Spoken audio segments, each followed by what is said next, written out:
Halo anak-anak, berjumpa kembali dalam pelajaran biologi. Kali ini kita akan membahas materi yang baru, yaitu substansi genetika.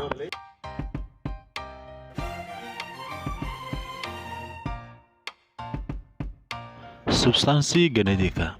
Substansi genetika adalah materi yang menjelaskan konsep gen, DNA, dan kromosom, serta menjelaskan hubungan gen, DNA, RNA, polipeptida, dan proses sintesis protein.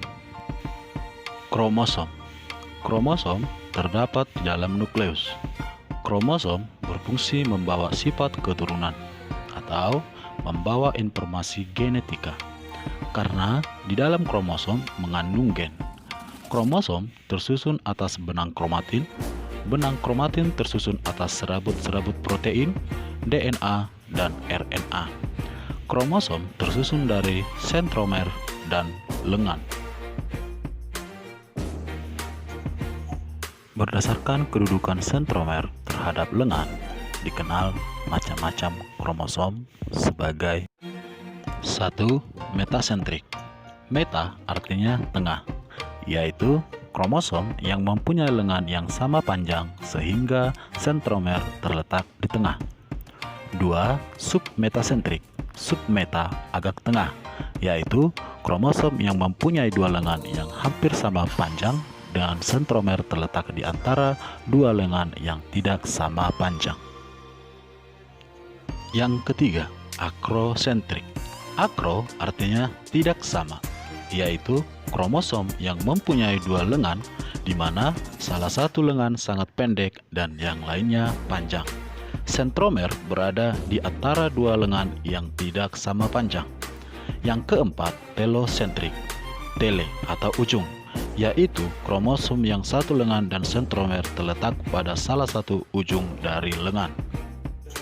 Untuk lebih jelasnya, tolong kamu perhatikan gambar berikut ini.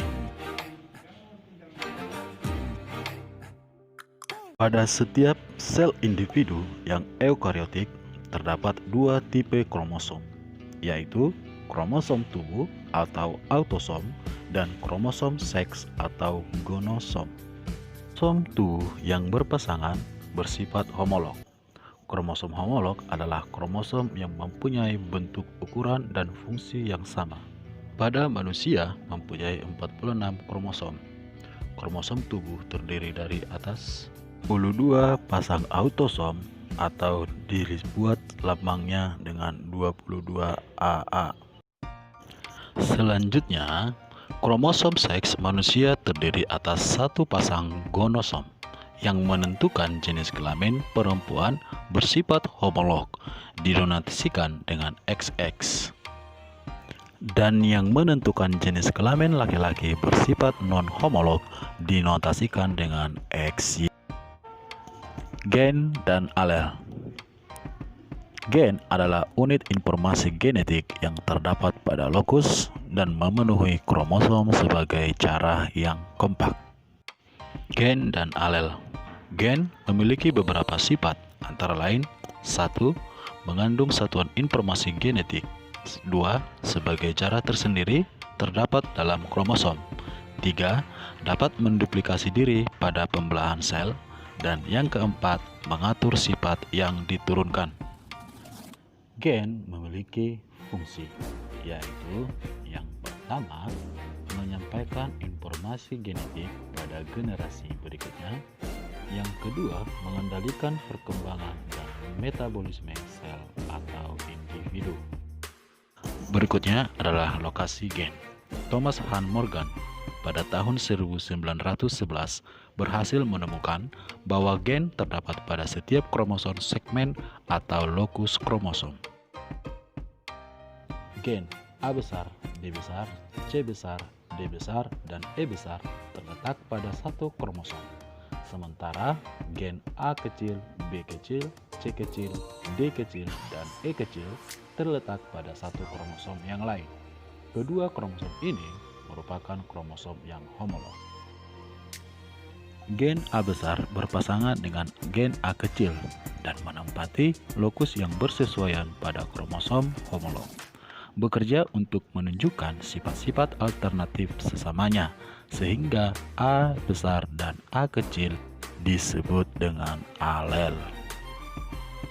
Untuk lebih jelasnya, coba kamu perhatikan gambar di samping ini. Dalam satu kromosom homolog terdapat alel. Satu lokus itu ada gen A besar dan satu A kecil. Dan yang berikutnya adalah alela. Alela adalah pasangan alternatif gen untuk menentukan sifat keturunan. Dalam satu lokus tidak selalu hanya terkandung satu macam pasangan alternatif gen. Selanjutnya adalah alela. Apabila dalam lokus yang bersesuaian pada kromosom homolog terdapat lebih dari satu pasang gen, maka keadaan demikian disebut alela ganda. Sebagai contoh, yaitu sifat yang dikendalikan oleh alela ganda adalah golongan darah dan warna kulit pada seseorang yang diturunkan. Oke anak-anak, sampai di sini pertemuan kita kali ini. Sampai jumpa di lain waktu. Tetap jaga kesehatan dan tetap rajin belajar. Terima kasih.